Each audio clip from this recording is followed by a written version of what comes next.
Am I literally the dumbest person alive? I still haven't decided what sort of note I want to end on, but feeling like it's not gonna be a happy one. Hi, I'm Molly Simo, and it's time for chocolate short stories. In case you didn't know, I'm currently making my way through this lovely chocolate library. It's made up of over 20 chocolates. It's from a company called Fortnum Mason. Each chocolate bar has a unique flavor and are designed to look like books. They have covers and titles and a little writing prompt on the inside flap. I'm writing little short stories for each of them, drawn at random every single week. It's been a few months. Before we jump in, just a few updates. Okay, the first big one, technically, I've already pulled the chocolate that I was supposed to do next. It was a few months ago. Is it the reason why I have stopped doing these for so long? Possibly. It's because the chocolate I pulled was 100% dark chocolate. And this is how that went. I can't believe I just spilled that. I am depresso. Oh, this is gonna be so disgusting. You two, your voices are on camera, by the way. I don't want to do this. Ooh, that was a snap. Oh God. Oh. Oh no. Oh, you guys, not being dramatic. I'm sorry. The texture was awful because I've been talking to you guys and not to the camera. The texture was awful, and it was like just seeping the bitter flavor. I need to like brush my teeth or drink a huge glass of water or something because that was an awful experience. So yeah, not great. And here's the thing about 100% dark chocolate is that it's actually part of a series. I don't know if you can tell, but all the way at the very end, there's 50% dark, 70% dark, and 100% dark, and all three of their covers are very similar. And I've already looked at all three of the prompts. I know, I'm sorry. And it's like a trilogy. It's like a boat in the ocean, a submarine, getting deeper and deeper into the abyss. So I knew that I wanted to write all three of these together. And so as soon as I drew 100% dark chocolate, I knew I was gonna have to write all three of them. But here's the thing. I really hate dark chocolate. So the idea of having to sample the other two also was very not thrilling for me. And I just had finished writing the Icebreaker, which was also kind of about a ship and a crew that were getting lost, and it was just very dark. And I felt that thematically they were very similar. I don't know. Long story short, I've decided I will not be writing the 100% dark chocolate story at this time. Yes, I know, the whole point of the random draw bowl is that it's supposed to be random draws, that it is a challenge, and that I am supposed to challenge myself and do them in the order in which I draw them, but whatever, I don't care. I'm not doing it.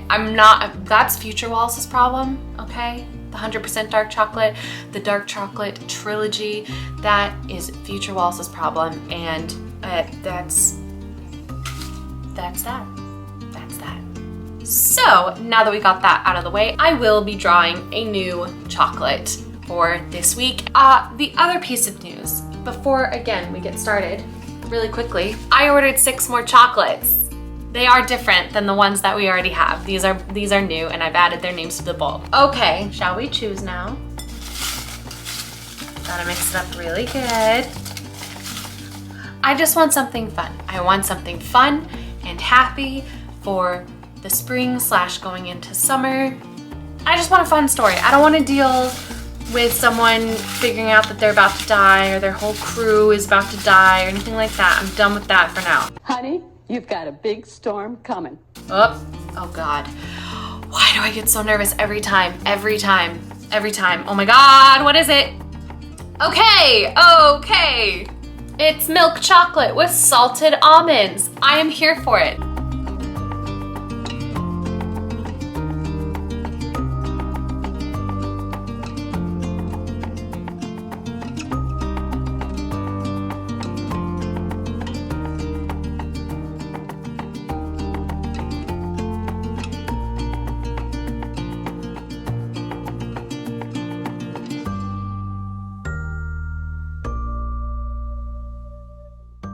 Before I did anything else, I wanted to sit down and just take notes on the cover as I saw it.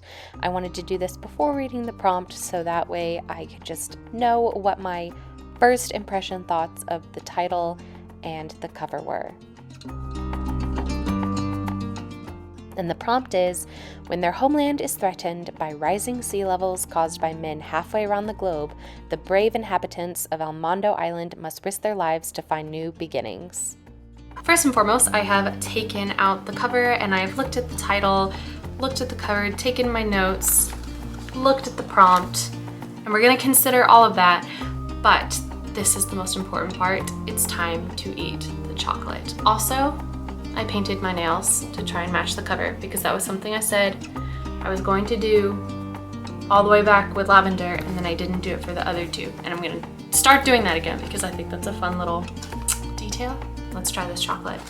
As always, very beautiful. Eesh. There we go. It's been so long since I've had to try any of these. Oh! Speaking of, let's make sure it's not expired because some of these definitely expired in April. Best before October 10th. I don't know if you can see that, but we're good. Am I still going to eat the semi-expired chocolate? Probably. This is what it looks like. I think you can see the bits of almonds in there, and we're gonna crack off one and consume. My hopes is that it is very salty because I love salty and sweet. So original, I know. I think we could say like, there are things beneath the surface. Okay.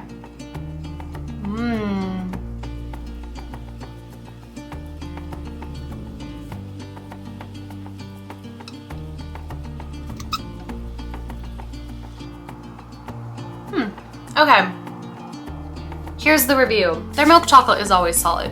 It's always wholly decent. I think that the almonds provide a nice additional texture, but I'm not sure they add a ton of additional flavor. No, okay, there is a teeny little bit of saltiness. Every few bites you get a little bit of a spark of salt. Maybe this is just my American palate, but I feel like these chocolates tend to be just a little too subtle for me. It's yummy. I like it. I'm gonna wrap it back up, but this I can predict is definitely going to be a chocolate bar that I will consume in the course of writing it. You know, there have been some, like the coffee one, where even though it was very flavorful and intense, I'm not a dark chocolate fan and I'm not a coffee and chocolate fan, and so I didn't eat it all, but this one, I'm probably gonna eat the entire thing. Probably, I'm assuming.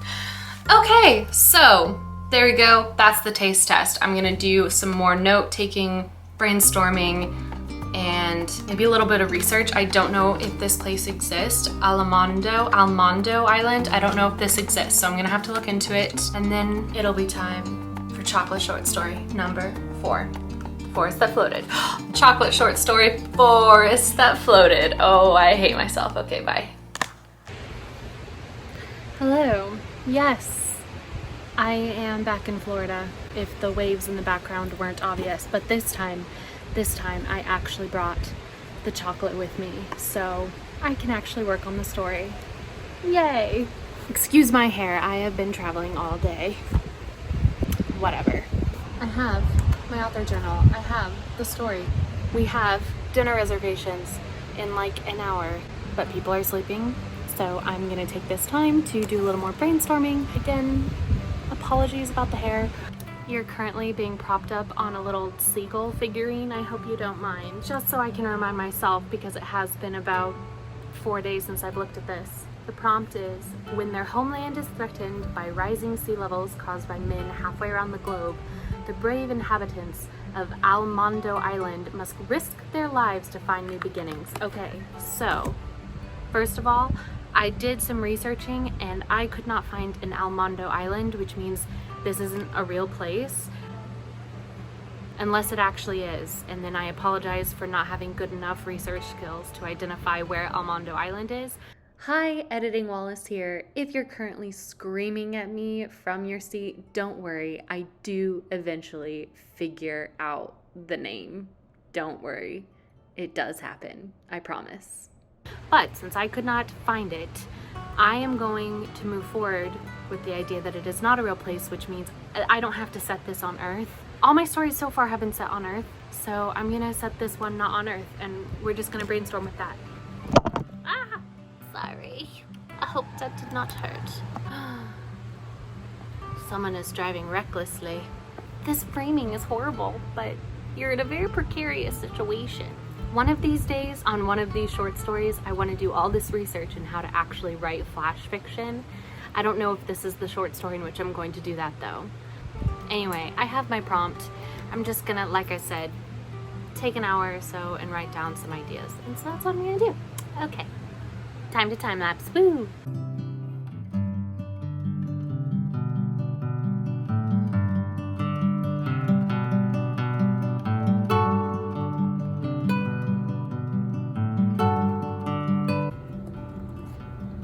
Hello. It's the next day, if you cannot tell from my change of clothes. I got a lot of ideas down yesterday evening before dinner. I'm gonna try and show you my pages if I can find them. Burp, burp, burp. As you can see, I have taken very clear, coherent, cohesive notes.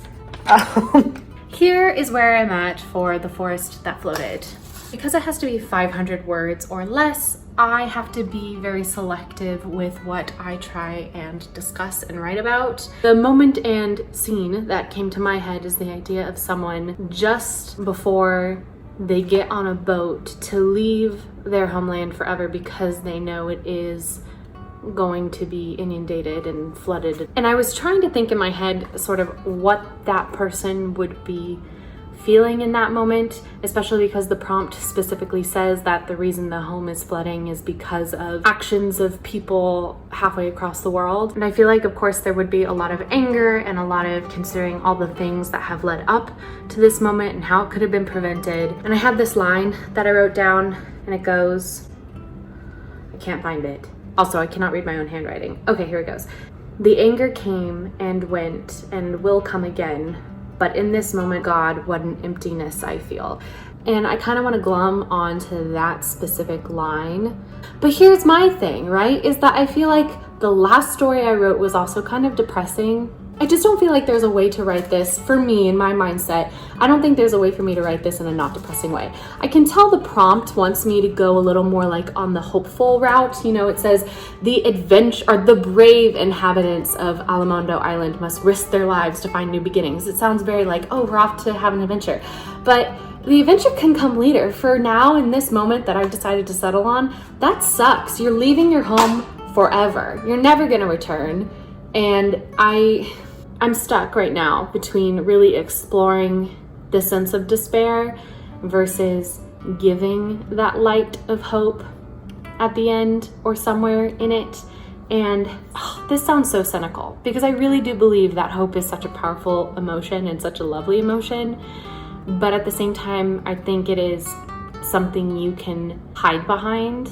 Not hide behind, but almost use as a way to discredit a situation of like, oh, your entire home is being flooded, and not because of anything by your own design, but because of an entire other group of people. Yeah, that definitely sucks, but you're going on a new adventure, and there is life beyond this, and I don't know, oh, I just threw my pen. I don't know how I want to approach it. And I was talking about it with my mom earlier, and she brought up the good point that getting on the boat itself is an act of hope, and maybe it doesn't need to be said explicitly, you know? You can just get on the boat and have that be enough and not have to have it be a whole meditation on hope. I think that's a brilliant point because, again, I really don't think in that moment I would not be feeling hopeful. I would just be crying my eyes out. And I think that's what I'm gonna have to write because that's what feels natural for me to write. Also, before I go anywhere, I would just like to say that I personally think that this prompt and this cover do not match up. Not me every single video criticizing Fortnum Mason's design choices, but I'm sorry, I have to do it. This is supposed to be about a population of people that are evacuating. Can we study these boats? How many people do you see in each of these boats?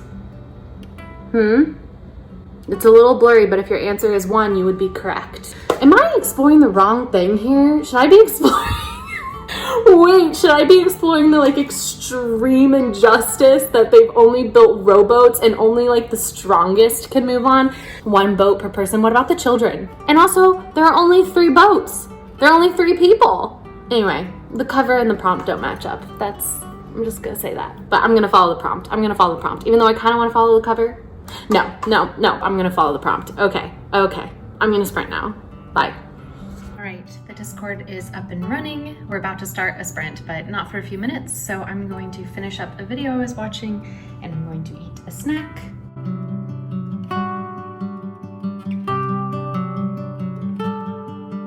Okay, the sprint begins and so shall I. So I don't know if this setup works where I'm talking and you can see my typing, but we're gonna try it. You know, this whole video series is a series of experiments. The structure I was thinking of is have the first 250 words be a reflection on our main character's existence up until this point and all the signs of not impending doom, that's so dark, but all the little signs that pointed to the fact that this day would come in this person's lifetime. I'm thinking our protagonist is a middle-aged woman, maybe even older middle-aged, has grandchildren, and is part of this community. And I love the idea, just for a framing device, of opening the story up with some sort of thing happened the day I was born, and like the first sign happened the day I was born, just so that we've got the frame of reference from this person's life. Maybe not even the day, maybe the year I was born. The idea I had was, because you're technically supposed to mention chocolate in each of these stories, was that maybe instead of specifically mentioning chocolate, I could mention the fact that it's salted almond. And I'm also, of course, trying to encapture this image of a floating forest at the very end of these boats trying to navigate through a drowned sort of forest. So I had an idea of the first line being something like, the almond trees started to drown the year I was born. But now that I'm thinking about it, I don't know if almonds grow on trees. So, do almonds grow on trees? Oh, what the heck is a drupe? Oh, but it is a deciduous tree. Okay, that's good. But because this is a different world, the almond trees on this planet are not going to be the same thing as the almond trees on Earth. I kind of liked the idea of the almond trees in this story also being kind of a combination of almonds and mangroves, where their whole point is that they do grow well in the water, and you need like mangrove trees to start an island. A lot of islands in the Florida Keys, at least, use mangroves to protect them from erosion and stuff like that. But I'm pretty sure, well, again, these are all little facts that I think I know, but are they true? Can mangroves die if water level is too high? Rising sea levels could wipe out mangroves by 2050. Trees play the study published in the journal Science. Boop. Let's click on that. Thresholds of mangrove survival under rapid sea level rise. They state their findings. We found it very likely, more than 90% probable, that mangroves were unable to initiate sustained accretion when relative sea level rise rates exceeded 6.1 millimeters per year. This threshold is likely to be surpassed on tropical coastlines within 30 years under high emission scenarios. Of course, it should be said, this is one abstract of one study. I have not actually looked at the data. This is very lazy research. I'm just reading the abstract, forming a conclusion, and then my brain is thinking, these aren't even mangrove trees. These are almond mangrove blends on a different planet. It's not even the same species. They can die if you want them to die, so we're gonna have them die. And with all that being said, now we have our first line. And that first line being, the almond trees started to drown the year I was born. Okay, but actually, do we want it to be almond trees, or do we want it to be something else?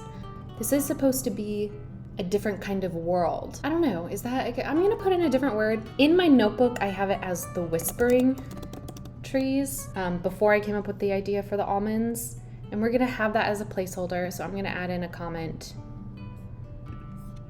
Rethink name of trees. All right, and we're off to a great start. But again, back to the structure of it all, I'm thinking I want it to be the first part, this sort of overview of the person's life of this horrible thing happened at this part in my life, and then in parentheses, sort of the things that were said around the community to kind of not sweep it under the rug, but sort of, you know, humans just aren't long-term thinking. Not all humans, but for the most part, humans aren't long-term thinking. And so I kind of have this idea of our protagonist is about to get on the boat to leave their homeland, and they're thinking back on their life of this horrible thing happened the year I was born, but this other thing was of bigger concern at that time. And I don't want it to be like flippant things that were of bigger concern. I think it needs to be legitimate things of concern, because there are always pressing things of concern which make it hard to be forward thinking. So I think the first 100 words or so might be that, and then we'll switch over to in the moment, just as she steps onto the boat and the emptiness and sadness she feels about leaving behind this place she has known her whole life. And I still haven't decided what sort of note I want to end on, but feeling like it's not gonna be a happy one. The sprint ended. Oops. Gotta let everybody know I managed to write my very first sentence, so yay. Oh, thank you to Caffeine Love 101. Am I literally the dumbest person alive? You guys, I didn't film it, but I have referenced the fact that I searched for this island called Almondo, and I was like, is this a real place? Do I need to like look up the geography? Do I need to understand the culture?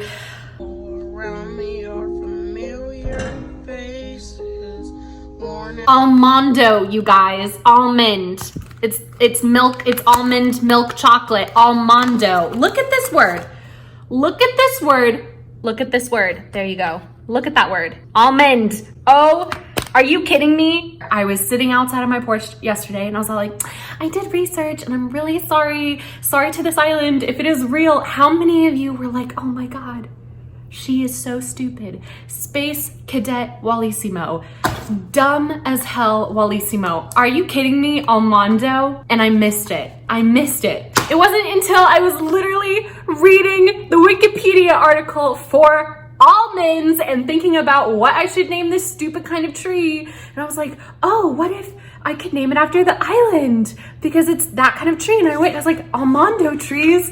That's so funny. That's like almond tree. That's when it clicked. Sorry, I'm being excessively loud. My apologies. That's when it clicked. Isn't that funny?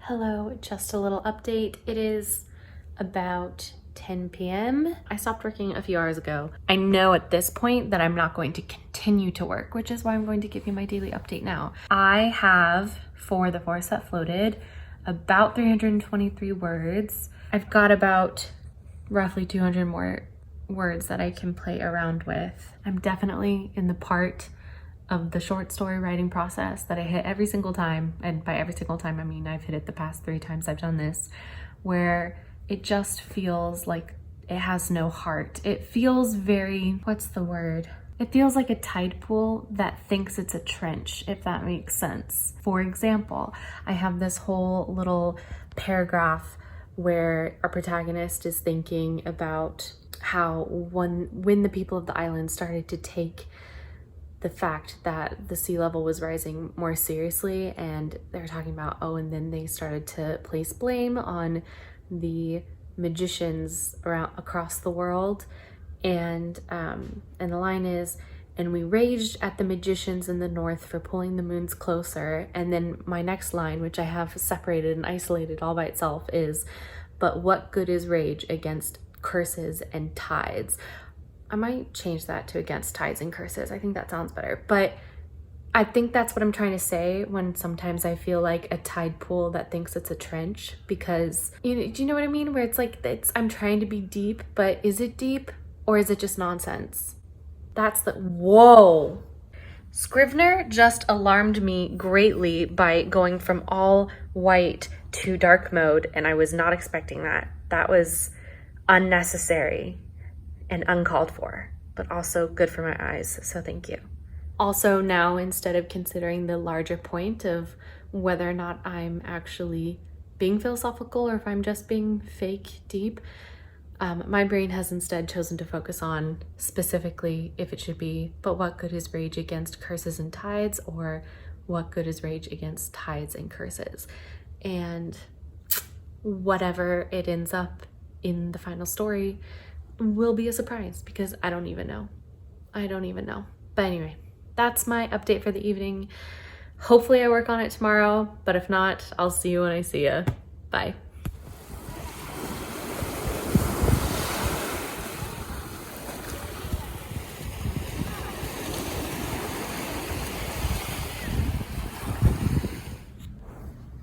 Hello. That's where the camera is. Hi. I'm speaking low because my door is open. Maybe I should close that. Hold on. I apologize. This video is all sorts of chaos, but I can already tell I'm gonna leave all of these clips in. I worked on the story a little bit this morning, maybe for like an hour or so, and I waffled around with whether or not I liked it at all and if I wanted to just delete the entire thing, go a different route, strategy, focus on a different character, but I'm not gonna do that. I'm gonna take maybe the next hour to put on a nice playlist and work on it for a while. So that's what I'm gonna do. Okay. Yeet.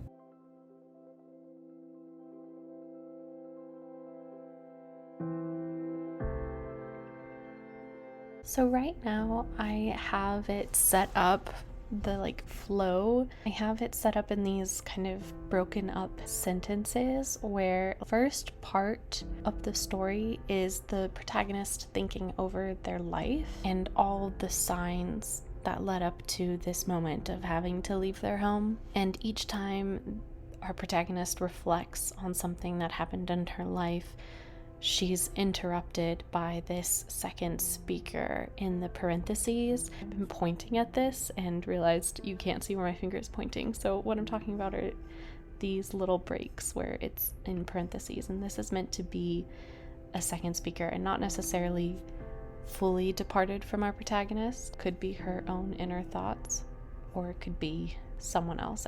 That's deliberately ambiguous because I think it's a combination. I think these are all things that she has heard other people say during her life, but also things that she has said to herself. This is the setup. I don't love it. I'm not thrilled by it, but I'm gonna go and just see if I can tinker with it a little bit more. I've highlighted certain things that I just wanted to make sure I caught. For example, I use the word sand here twice. I try to avoid that. What could I change this to? I figure it's a white sand beach, so maybe like quartz or mica maybe? I think white sand is quartz. That barren quartz turf. Does that sound... I don't know if I like that. Who could find use of that barren quartz turf? No, I don't like quartz at all. Of that barren, maybe just barren, of that barren turf. Who could find use of that barren turf? Yeah, let's go with that for now.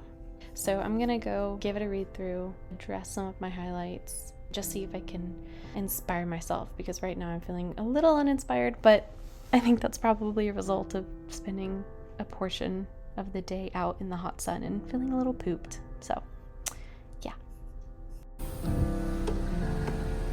Storms are rolling in. And I just want to take a nap now.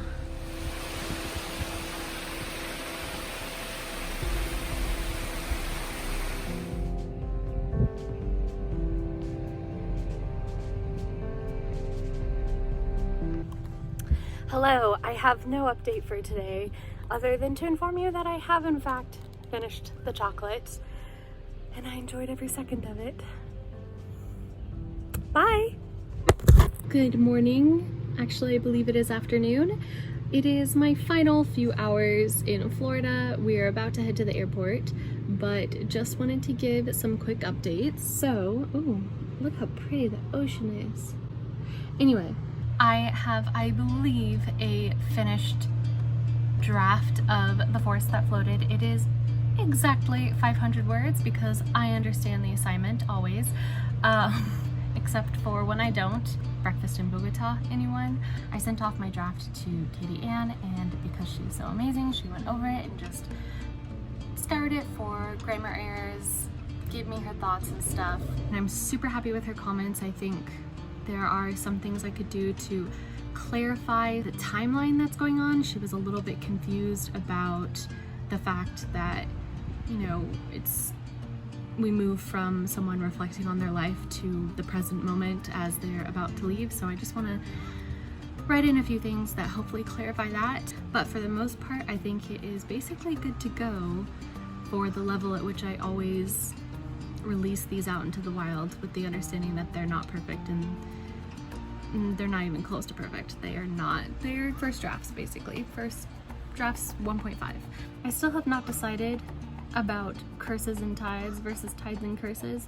It is quite literally the least important part of the entire story, and yet it is the thing my brain is really just clinging to. So I will continue to update you, like breaking news update you, once I have decided what my thoughts are for that phrase. I've got a long day of travel ahead of me, so the next time you see me will either be in the airport or maybe tomorrow morning before I actually upload this.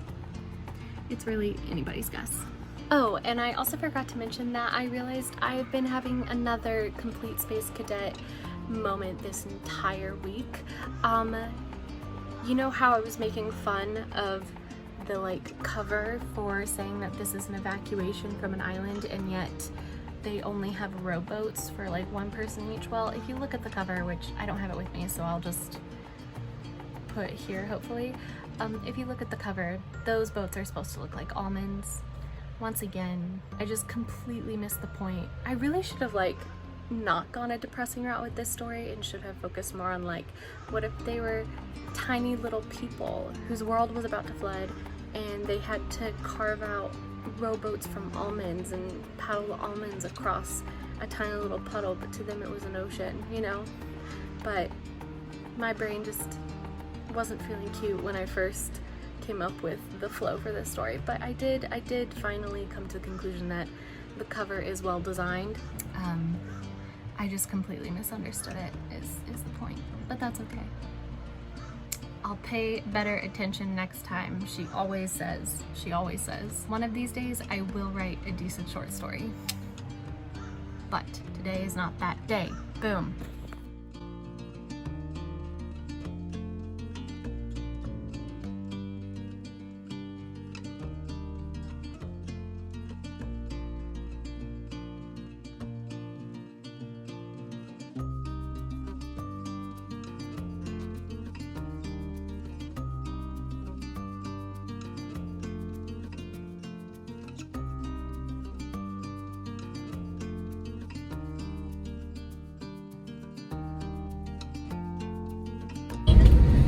Remain seated with your seatbelt fastened until the seatbelt sign is turned off.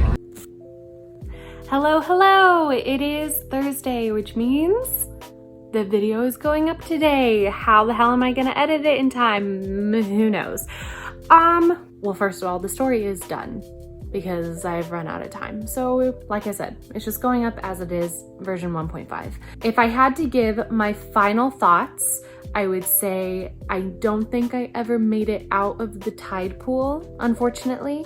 I don't think I ever was able to achieve a full clarity of what actually was going on. Hopefully, if you've watched the video and then go and read the story, it will make sense because you have been watching my inner thought process the entire time, and so you will understand that it is kind of temporally strange. But I think we're all big enough to admit that if someone has to watch an almost 40-minute video in order to understand a 500-word short story, you've probably failed somewhere as a writer.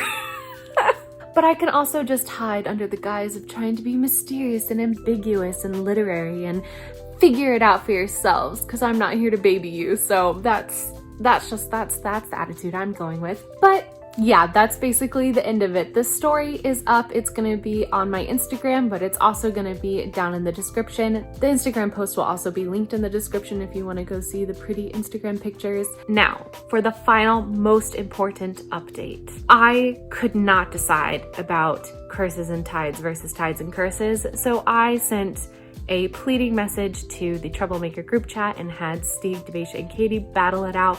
And it was a very tough fight. It was 2 against 1, and I just went with majority rule. And to find out what the answer is, oh, I guess you're gonna have to go down in the description or to my Instagram and actually read the story. Thank you for joining me for the thrilling saga of the order of that specific sentence. But now that we are all done with the forest that floated, I just wanted to say thank you for coming on this very odd journey with me. I wanted to touch base a little bit. I was a little more in depth this video. Let me know what you think about the showing my screen while writing and pausing on phrases and sentences for a really long time as I try and wiggle out how I want things to sound. Was that boring? Was it interesting? Did you put me on in the background as you cleaned your room and had a cup of tea? Because that is perfectly fine with me. I just know that this video is quite excessively long. I think my next longest video for chocolate short stories is probably 20 minutes shorter than this one. Was this too long and excessive, or was it a good length? Was it not long enough? I don't care if it wasn't long enough. I have spent so many hours editing this already and I haven't even finished it. So sorry if you think it wasn't long enough, but yes, my plans now, once I am done giving this little final spiel, is to edit the video, get it uploaded, and then pick my next short story. Except I think I'm gonna hold off because this weekend, big announcement, is the Worldwide Write-a-thon. I will be co-hosting on Grape Fry's channel, and then 2 sprints later, sprint number 6, I will be on Steeg's channel. I think Grape, her stream starts at midnight Eastern, and I believe Steeg's starts at 7 a.m. Eastern Saturday morning. And I have decided that my goal for the Worldwide Write-a-thon this weekend is I'm going to pull my next short story and try and get the whole short story done during the write-a-thon, because I think that will be a fun combo vlog. Yeah, okay, that's it from me. Until next time, go be happy, go be healthy, and go write. Bye!